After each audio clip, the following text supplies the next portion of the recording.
नमस्कार. Library science SET NET learning या चॅनलमध्ये तुमचं प्रथमतः स्वागत. प्लीज माझ्या चॅनलला लाईक करा, सबस्क्राईब करा.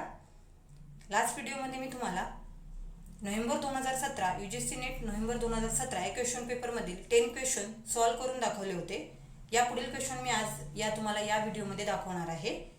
बघा, 11 क्वेश्चन कोणता आहे? Who prospect big 6 information literacy skill.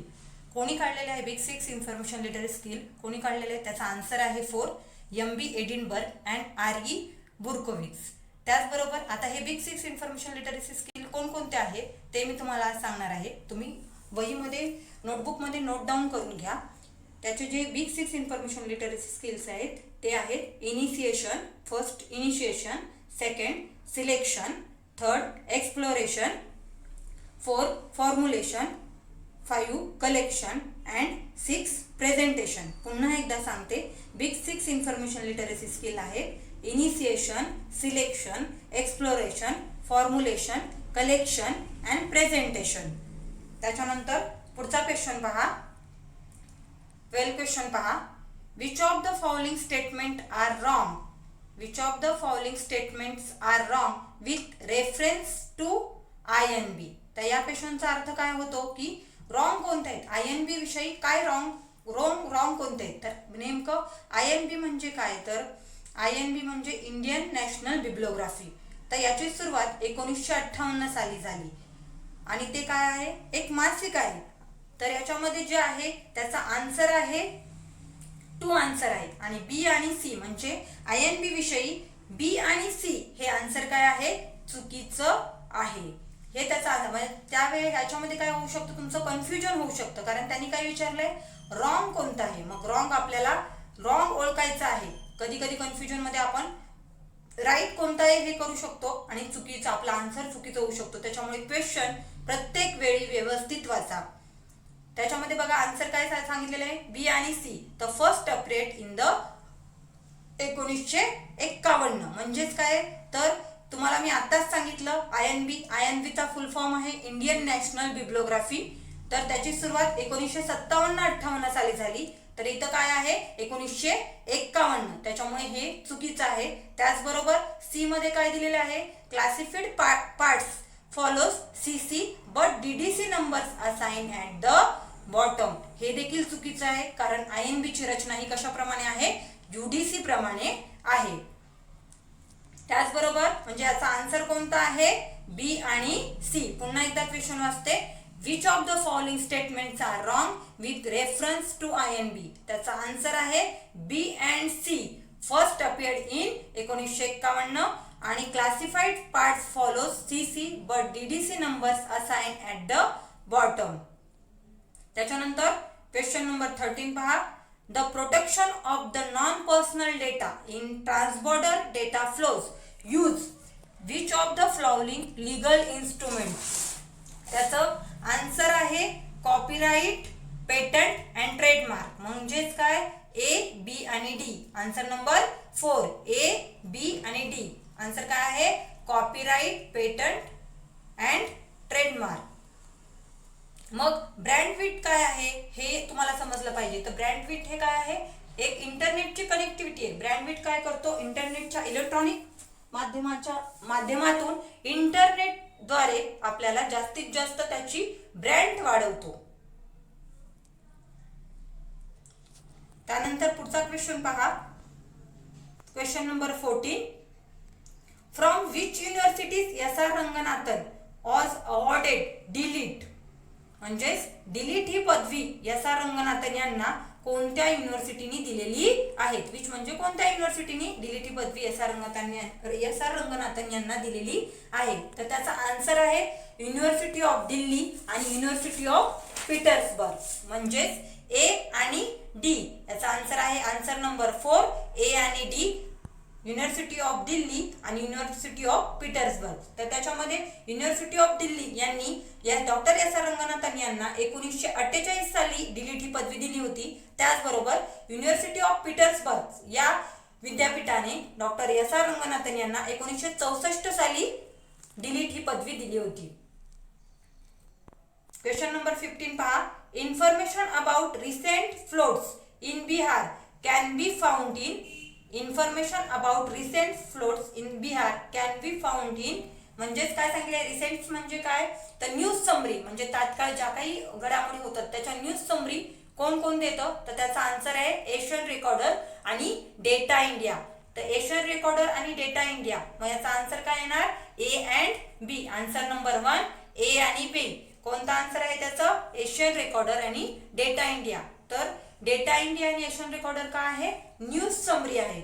मग आता इंडिया रेफरन्स अॅन्युअल म्हणजे टाटा नॅनो बद्दल जर तात्काळ माहिती किंवा करंट माहिती जर तुम्हाला पाहिजे असेल तर ती कोण देऊ शकतं इंडिया अ रेफरन्स अॅन्युअल हे देऊ शकतो. त्याचबरोबर देशाची किंवा एखाद्या देशाची माहिती किंवा एखाद्या प्रेसिडेंट देशाचे जे प्रेसिडेंट्स असतात त्यांची माहिती कशामध्ये आपल्याला सापडेल स्टेटमेंट्स इयरबुक मध्ये सापडेल. म्हणजे एका क्वेश्चन बरोबर आपण जे काही पर्याय दिलेले आहेत त्याचा देखील अभ्यास केला तर आपल्याला अधिकाधिक क्वेश्चनचा आपला अभ्यास होऊ शकतो. क्वेश्चन काय होता information about recent floods in Bihar can be found in म्हणजे बिहारमध्ये जी काही नैसर्गिक आपत्ती झालेली आहे त्याची माहिती आपल्याला कशामधून मिळेल तर एशियन रेकॉर्डर आणि डेटा इंडिया. पुढचा क्वेश्चन पहा. Question number 16 which of the following questions fall under the category of ready reference source. बघा संदर्भ सेवेचे हे प्रकार आहेत दोन रेडी रेफरन्स सोर्स आणि लॉंग रेफरन्स सोर्स म्हणजेच काय शीघ्र संदर्भ सेवा आणि विलंबित संदर्भ सेवा असे संदर्भ सेवेचे दोन प्रकार आहेत. त्यामध्ये त्यांनी क्वेश्चन विचारलेले आहेत की यामधील कोणत्या रेडी रेफरन्स सोर्स आहेत म्हणजे शीघ्र संदर्भ सेवा कोणती आपण देऊ शकतो. मग काय सांगितले पॉप्युलेशन ऑफ वाराणसी ही पण शीघ्र संदर्भ सेवाच आहे. त्याचबरोबर हाईट ऑफ कुतुब मिनार ही पण आपण सांगू शकतो हाईट किती आहे कुतुब मिनारची लगेच. कॉन्सेप्ट ऑफ सिम्बॉसिस हे पण सांगू शकतो. परंतु collection development in university libraries हे आपण लगेच सांगू शकतो का युनिव्हर्सिटी लायब्ररीचं कलेक्शन किती आहे नाही सांगू शकत. म्हणून हे काय आहे लॉंग रेंज आहे लॉंग रेडी रेफरन्स सोर्स आहे म्हणजे याला वेळ लागतो. त्याच्यामुळे याचा आन्सर काय असणार मग ए बी आणि C. Answer number 2 A B आणि सी. याच्यामध्ये तुम्हाला समजलं का दोन प्रकार आहेत संदर्भ सेवेचे. एक म्हणजे शीघ्र संदर्भ सेवा आणि दुसरं म्हणजे विलंबित संदर्भ सेवा. शीघ्र संदर्भ सेवा म्हणजे काय जे आपण तात्काळ देऊ शकतो आणि विलंबित संदर्भ सेवा म्हणजे जे आपल्याला देण्यासाठी काही कालावधी लागतो. आता पुढचा क्वेश्चन पहा. Question number 17 identify the basic parts of colon classification. काय विचारलंय identify the basic parts of colon classification. Colon क्लासिफिकेशनचे बेसिक पार्ट्स कोणकोणते आहेत तर त्याचा आन्सर आहे रूल्स शेड्यूल्स ऑफ क्लासिफिकेशन आणि schedules of classics and sacred books. त्याचा आता यामध्ये आपल्याला क्वेश्चन असा विचारलाय त्याच्यामुळे त्याचा आन्सर आहे ए बी आणि सी. तर याच्या आधी असा क्वेश्चन विचारलेला आहे की आयडेंटिफाय द बेसिक पार्ट्स